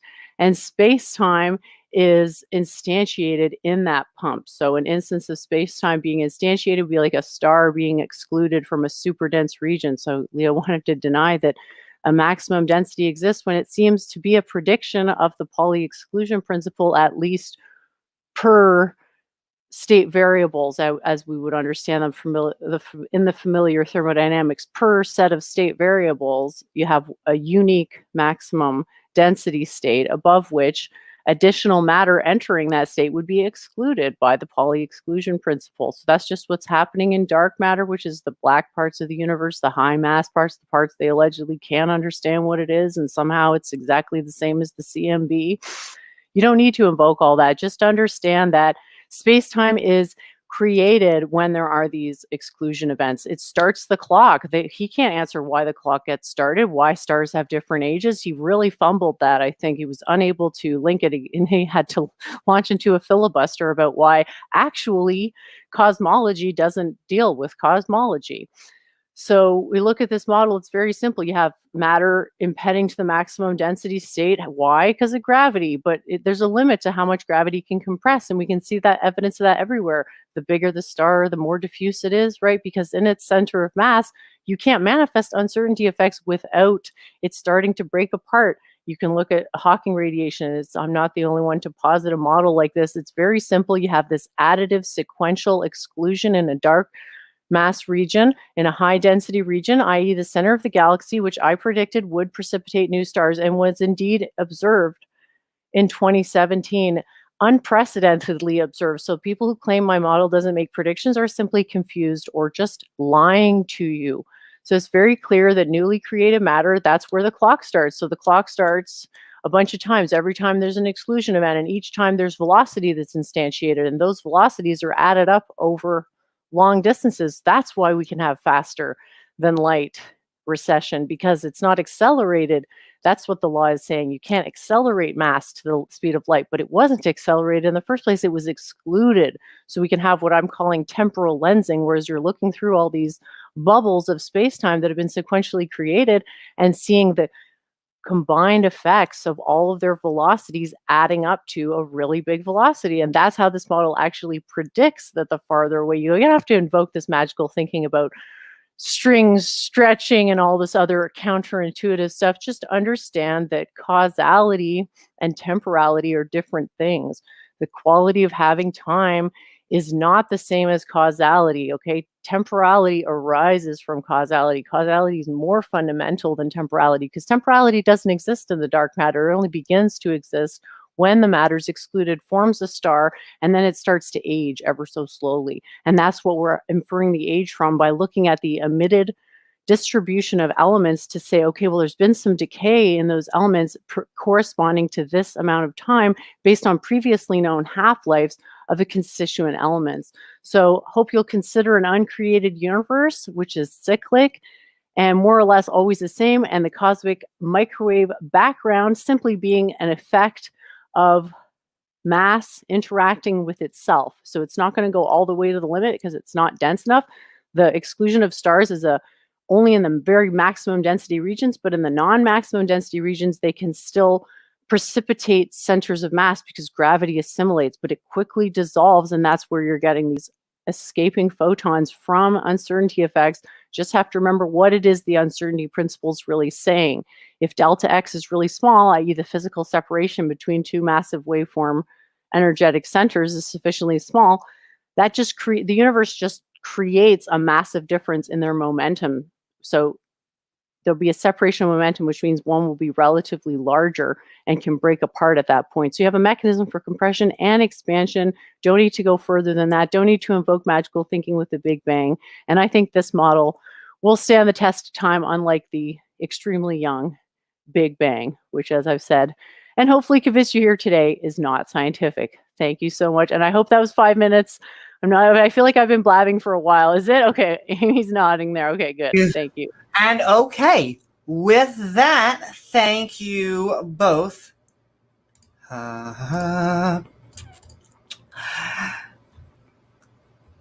Thank you so very much, Church of Entropy, for your closing statement. We are now going to move into our Q&A section. We currently have a bunch of questions, so thank you guys for sending them in. we're a little lopsided with questions for Church of Entropy. So if you have any questions for Leophelius, now is the time, and feel free to tag me in chat at Amy Newman. But all right. Mark Reed says, if the Big Bang model was not scientific, how did it predict cosmic background radiation before it was found? I'm not sure if that's a fact. So you'd have to point me to where exactly it says that, because that's a really The links specific I put in prediction. the chat say that. Not a very... Okay, and when did this happen? Because I'm not sure I buy that. One of them is from the Stephen Hawking Center for Theoretical Cosmology at the University of Cambridge. If anybody's interested, I think it's the most recent link that I've provided. You can take a look there. And then we're just going to let Jen have the final word, and then we're moving on. Or is that me? Oh, well, like I said, you're going to be presupposing more than the Christians if you want to make that prediction. So thanks for the anecdote. I don't really think it proves anything. Okay, I have a question. Does it give Church of Entropy any pause that her ideas generally do not agree with the majority opinion in the relevant fields? No. Does it give you pause that you can't understand that my theory is scientific, yet you supposedly understand science? Consider maybe you're actually not understanding science and that you've been brainwashed. Mm-hmm. For Church of Entropy, assuming Big Bang is not scientific, what explains its prevalence in the current? Oh, that's kind of similar. Current discourse among scientists. So I'd be speculating, right? But I think you really have to look at the cultural situation that it arose in, right? Like, ideas do not arise in a vacuum, and we can get a lot of insight, but we can't necessarily jump to a conclusion as to why. There probably isn't just one reason, but a lot of it you're looking at sunk cost fallacy, as well as ideological convergence, because you can look this up. The Catholics took this as a major win for their religion when it came out. As much as people want to deny that, it was basically just a way to substantiate the Catholic metaphysics, biblical metaphysics of creationism ex nihilo. woohoo. And moving right along, question for Leophelius. What, in your opinion, are the weak points of Big Bang Theory? It would depend. Are we talking about just the Big Bang Theory on its own? I would say the monopole problem, the horizon problem, and the flatness problem are some big ones. There are certain discrepancies between the smaller scale and large scale structure in the universe, but all of these are explained by inflation. So again, I would just turn to what is referred to as the concordance model in the standard model of cosmology, which incorporates much. It's the Big Bang beefed up with much more observations and much more data that we've collected since the Big Bang was originally formulated roughly 80 years ago.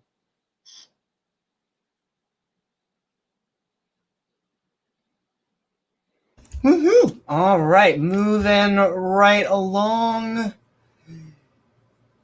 I'm going to put this in the form of a question. Is she invoking the PSR, which AFAC is still debated both philosophically and scientifically? What's PSR? Principle of sufficient reason. It states that everything has to have some sort of reason or explanation for its existence or cause or what have you. I'm going based on what I understand to be the soul or essence of the Occidental scientific method, which is predictive, bottom-up metaphysics, which obeys the Occam's razor principle. And I have certainly met that. But due to the massive lack of understanding of what science actually is, people have trouble accepting it and think that the fact that I put a parody comic in a scientific explanation publication on my own blog somehow disqualifies it. You have to learn to judge the ideas on their own merits. Ignore the noise.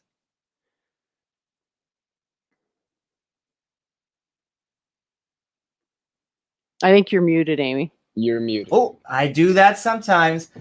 She loves that Something double from tap. nothing. Have to double tap. Remember, folks, when it comes to zombies, always double tap. At what point will Leo blow her mind with facts questions for both? A singularity of facts, you might say. No comment. Moving right along. Has Church of Entropy's model made any traction in astrophysics academia as to earn a Nobel Prize or some other accolade? I can give a link that shows a prediction I made that wasn't validated until after I don't know if you want to made send it. that to the chat, Amy. Yep, and put that in chat, and then I'll just link it right in the other chat. Oh, so sounds good. Understanding how things works is it's not just about having good instrumentation. It's about how you're understanding things, aka metaphysics. So if you're not looking in the right place, you're not going to find the right answers, and that's why this wasn't realized until very recently, because someone had to come in and give them a bit of a smack in the head and say, "Hey, go over here now. You'll find what you're looking for." So maybe the Nobel Prize is in the born. mail. It's on the way. It's coming. It's just it's a blue-pilled thing to say. There you go. Jake 4D at Amy Newman, answer for Leophelius. 73% of the mass visible in the universe is hydrogen, 25% helium, and everything else is the remaining 2%. Okay, so yeah, I'll take that as confirmation that I was accurate when I said roughly 70% of the universe in baryonic mass is still hydrogen. Yeah, and which is thoroughly explained by the Big Bang. The thing is, all of the individual predictions that the Big Bang makes, making them all at the same time, cannot all be made at the same time by any other model that's ever been tested by any cosmologist anywhere at any time. So that's why this is the model that most cosmologists accept, because all of the observations that we make are explained by this one thing, that the universe originated. I shouldn't say originated, that very early in the universe, it was in a hot, dense state, and through the expansion of space-time, generally seen as a result of inflation, it expanded and cooled and evolved through entropic processes into what we see and what we are today. Woohoo! Question from Danny. Church of Entropy, do you distinguish natural history and science? I don't know what kind of a question that is. I mean, it's a very interesting question. There we go. Moving right along. Very serious question from Bob Sadler. Is Leo single and willing to go out with the same sex? Hot topic tonight. I am single, and unfortunately, no, I am a cisgender heterosexual male, but I am certainly a straight ally. Woohoo! And all right, from Mark Reed, Jen, what experimental data do you have to demonstrate that your model has made testable predictions better than the Big Bang Theory?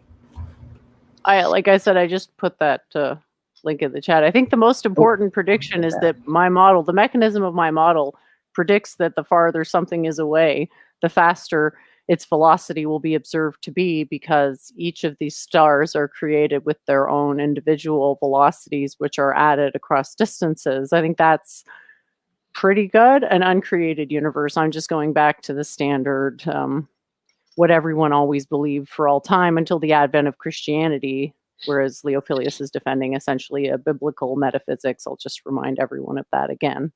Unprecedented until that point. So you're banking on that stuff being true. Woohoo! And all right, I'm going to say we're going to take in a few more questions. We're having fun. I'm a naturalist defending a Christian worldview. Hey, I'm on your side, Otangelo. I bet he'll disagree, though. Question from Jake 4D again. For Leo, would you agree that a better name for the Big Bang would be the Great Stretch or something like that? Yeah, I often, like, when I am in a discussion with individuals in certain contexts, I'll say it's not really the Big Bang Theory anymore. It's the Lambda CDM model, or the standard model of cosmology. Okay, and moving right along. Let's see. Has the model that from Bob Sadler, has the model that Church of Entropy is presenting been peer reviewed? And if it has, what have those peers said? I don't have any peers. The peer review is another one of those things. It's not really scientific at all, but though we'll go into that another day. Here we go. Question from Immutable Destiny for Leo. To what process can we attribute minor variations in, is that entropy?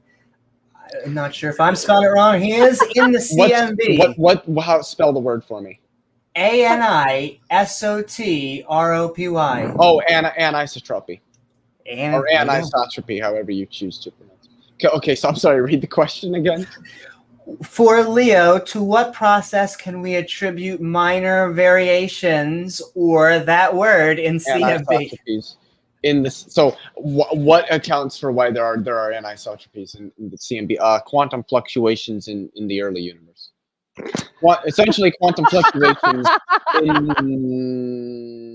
the inflaton field that, as it decayed and space-time stretched, would have been transferred into space-time, and we would see those in the CMB as minor variations in its temperature corresponding to denser and less dense regions in space-time. And the thing is, the wave function. The CMB does match with, like, as best as we can measure, the matter distribution in the universe, indicating that the CMB is literally an imprint of the very early universe, which is exactly what it is. That's also why it's very heavily studied in early universe cosmology. Question from Mark Reed. Jen, do you think your objections are valid when they rely on logical fallacies like the argument from incredulity and argument from ignorance? Uh-oh, shots fired. Well, I mean, you got to sort of be more skeptical about accepting these, quote, logical fallacies at face value, right? Like, you don't want to go full J. Dwyer where it's like, well, you made a logical fallacy, therefore your entire position's invalidated. It's like, well, then what are you going to do next? Like, jump on why something isn't actually a logical fallacy, like appeal to authority, etc. It's like, okay, argument for incredulity, if I can't understand something quickly, and I'm super smart, what are the chances the average schlub's going to be able to understand it? And if the average schlub can't understand it, then what's the point? I think if it's going to be useful, it's going to be accessible to everyone to some extent. And these singularities, magical thinking, unscientific things, they stun your mind. They paralyze you, and you can't think past it, and you become rigid and stuck. And it's very hard to see when a superior scientific model is staring you right in the face with all the answers, because you've been sort of affected by this belief. So it's science is extremely powerful, but has to be used correctly. It's not like the incorrect appeal to authority is the appeal to the quote unquote scientific consensus, which is being invoked, frankly, in these streams, not just this one, way more times than it should, because frankly, you're arguing for a consensus where it's very misleading to imply that there even is a consensus in a lot of these domains. And so there is something to be said for how well a model could be understood, because we have to be able to remember it for it to mean something to us, to be able to be carried forward. If you care about that kind of thing, like your model being relevant in 100,000, 10,000 years, which clearly some people are more interested in intellectual masturbation than that. And those simply won't stand the test of time. They're too complicated, not really what happened, and have alternatives that are much simpler and accord with the least action principle. Thank you. That caught Amy's attention. Mm-hmm. Question for both Brian Stevens, to both debaters. Big Bang equal the square root of -1. Agree or disagree? I think it's a troll question, so no, I don't think that's true. Look, Leo and I agree on something, finally. High five.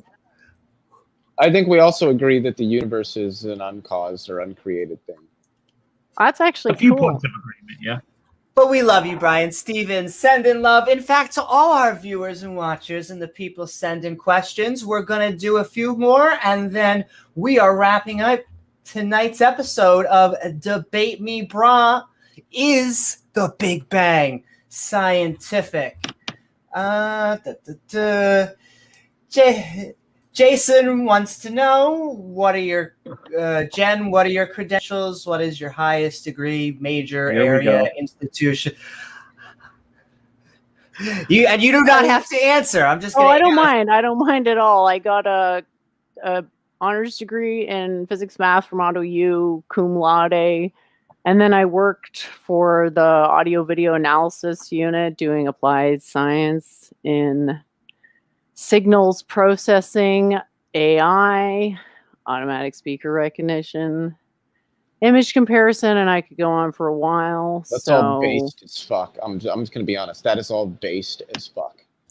I really loved my other job, which was interpreting for deaf people in university, and I got to go and basically proctor a bunch of classes. So I didn't actually have to do any of the work, but I just had to show up with a deaf client and type on my computer what the prof was saying. So I got to like sort of absorb by osmosis all these different things. And my general approach to this is that I want people to understand why you need God in order to ground your thinking, and the fact that I was able to come up with this model that's more correct than all my competitors is intended as the proof, and sort of the basis of that is the quantum periodic table. I don't know if everyone's seen it, but the things I've done in the studies I've taken really don't fully inform my motives. I'm at the heart, like fundamentally, I really want to teach to as wide of an audience as possible and give them an appreciation for physics that I've got to enjoy for all this time. Thanks.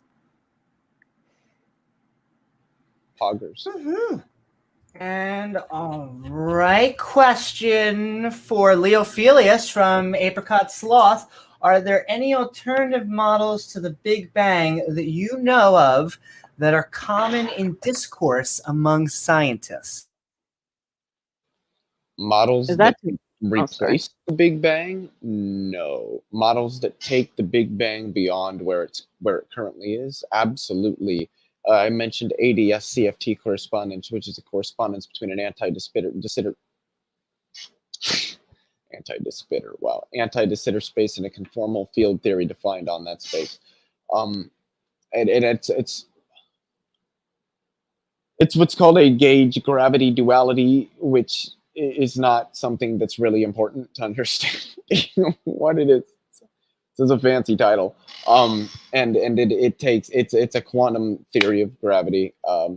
It incorporates the holographic principle. You've got loop quantum gravity, string theory, superstring theory, M theory.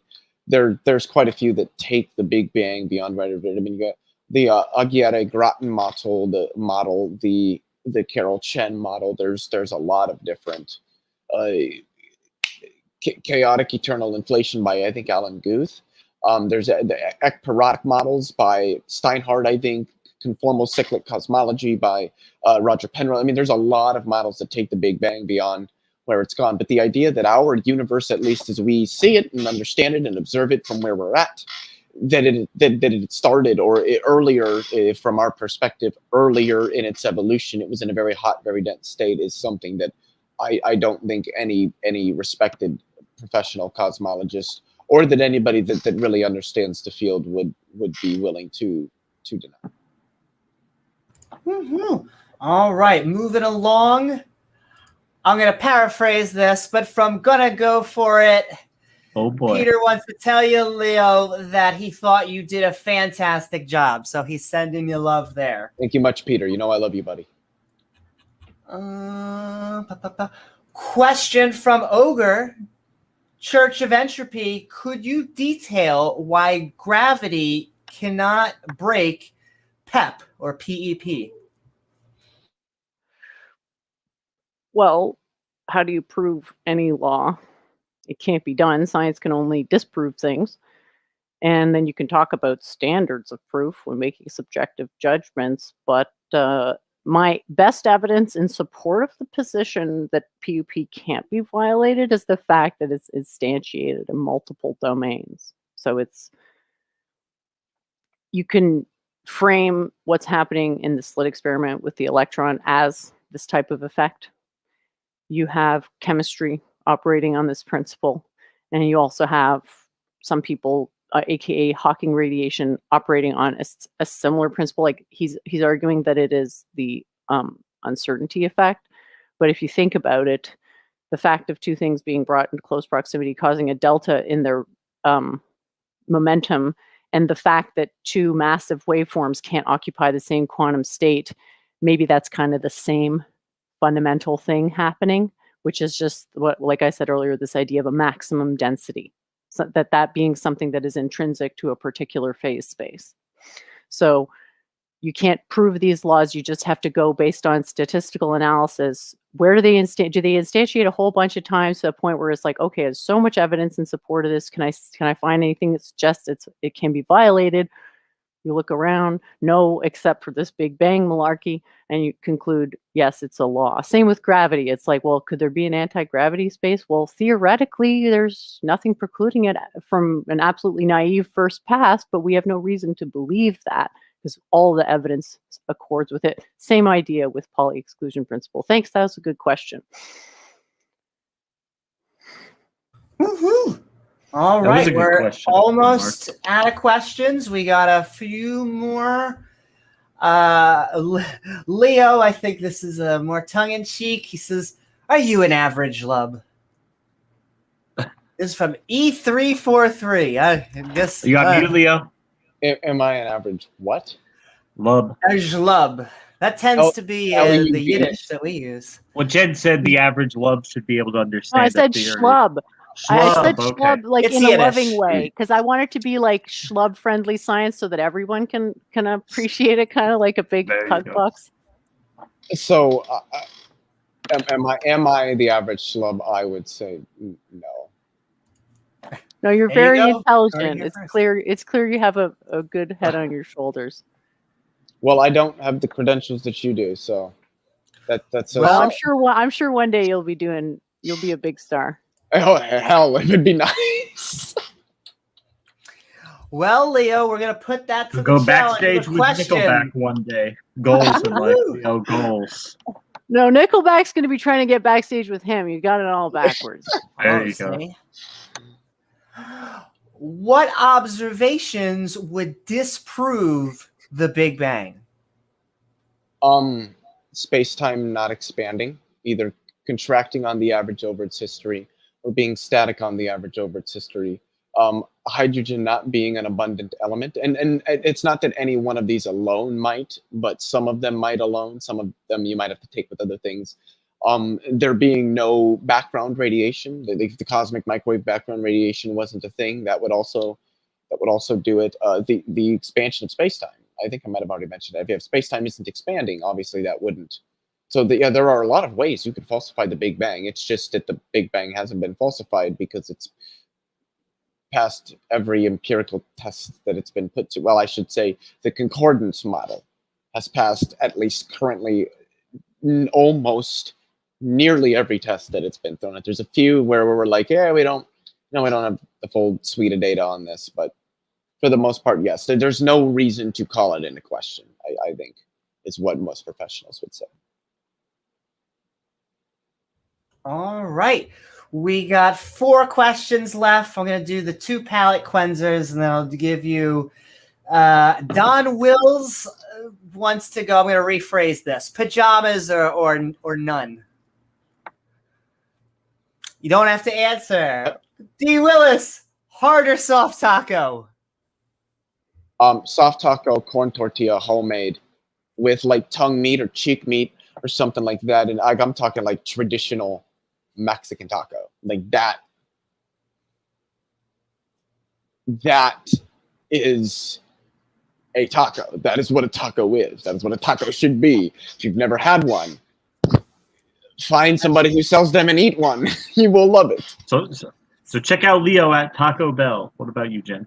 Oh, fuck taco. Oh, I would say crispy. I like crispy. I can't go into as much detail because I don't have as evolved of a palate there. I like the crispy, and I like to sleep with PJs. There we go. Ladies and gentlemen, we're answering the questions that really matter tonight. And all right, Jake 4D for Church of Entropy. This was a little unclear. Are you a theist? Yes. There you go. And then the final question of tonight from Pantheist specifically. on though. Tangelo's yeah. blog. Amy Newman, ask Leo how many cosmological parameters define the Big Bang? I don't know what he means when he says that. There aren't any cosmological.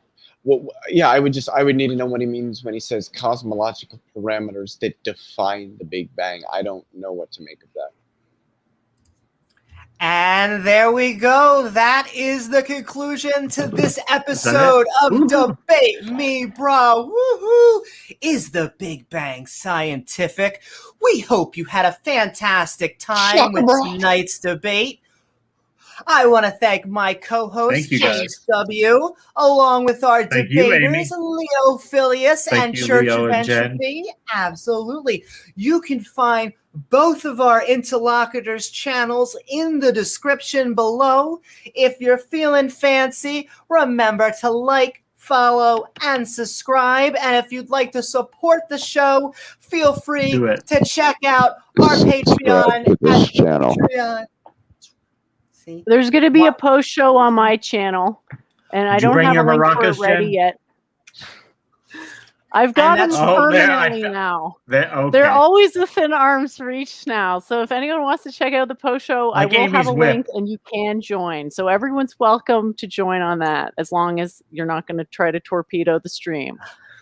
Amy, That's right. So go check out. subscribers. Congratulations. Thank you so very Thank you, much. Leo. I know we're throwing fireworks. And thank you to Pop all the our champagne. viewers and subscribers for Yeah. making this possible. And don't forget, like Jen said, she's going to be running an after show at her channel. So feel free to check that out. And I think Can I make one in the last description statement? below. Really, very, very Okay, quick. Go ahead. Go ahead. Sort of not related to the While they're debate. dancing. Sure. Yeah. For Otangelo, I'm sorry, and we both know this. You have no idea what any of the things that you just cited means. There's no reason to engage with you. Anyway, thank you, Amy. Is that Thank the you. real And attention? Thank we you, are all Ken. This has been Switzerland, but I will say on That was a blast. Tangelo, you just heard the gauntlet thrown down. So I think what we need to do really is have Debate boy. Me Brah on For a fourth Tangelo time? versus A Leophelius. fourth time? Maybe. And all right, like I said, if you'd like to A support physics the lesson show, from Otangelo.